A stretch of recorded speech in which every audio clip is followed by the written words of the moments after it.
October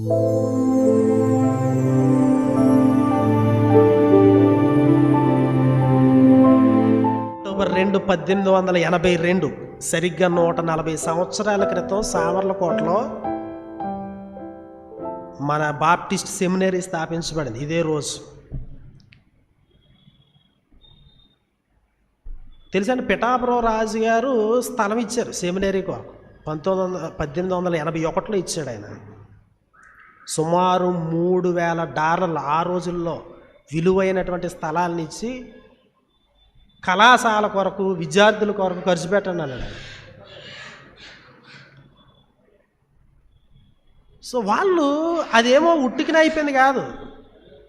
1878 నుంచి ఆ procedure జరుగుతున్న మెక్లారిన్ దొరగారు, టింపినీ దొరగారు, వీళ్ళందరూ ఉత్తరాలు రాసి వీళ్ళు ఇది చేసి డబ్బులు రైజ్ చేసి ఫండ్ రైజ్ చేసి చాలా కష్టపడి, మన యొక్క కెనేడియన్ బాప్టిస్ట్ వారేమి డబ్బు ఉన్నటువంటి వారు ఏం కాదు. మన దొరలు కూరగాయలు పండించి కట్టెలు అమ్మి ఇట్లా చేసి అట్లా చేసి అలా డబ్బులు పోగేసి పంపించినవి అవి. వారి యొక్క విశ్వాస్యతను దేవుడు గౌరవించాడు.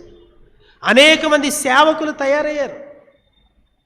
చాలా ప్రయాసతో కుటుంబాల్లో ఎన్నో సమస్యలు, వారి యొక్క బిడ్డలు చనిపోయారు, భార్యలు చనిపోయారు. అట్లాంటి పరిస్థితుల్లో మెక్లారిన్ దొరగారు కానీ, క్రేగ్ దొరగారు కానీ, మరి ముఖ్యంగా టింపినీ దొరగారు కానీ వాళ్ళు ప్రయాసపడి 1882లో సామర్లకోటలో ఆ స్థలంలో వారు స్థాపించారు.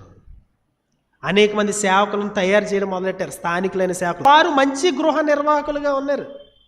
ఆ తర్వాత 1912లో కాకినాడకి షిఫ్ట్ అయిందనమాట అది.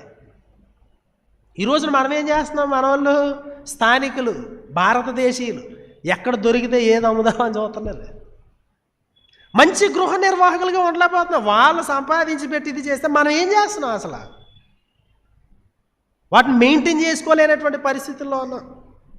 వాళ్ళకు మంచి గృహ నిర్వాహకులుగా ఎవరో వీళ్ళు ఇచ్చారు కదా అని ఆబగా పడిపోవడం, ఇంకో ఒక క్రమంలో నడుచుకుని ఒక సిస్టంలో ఇది చేసి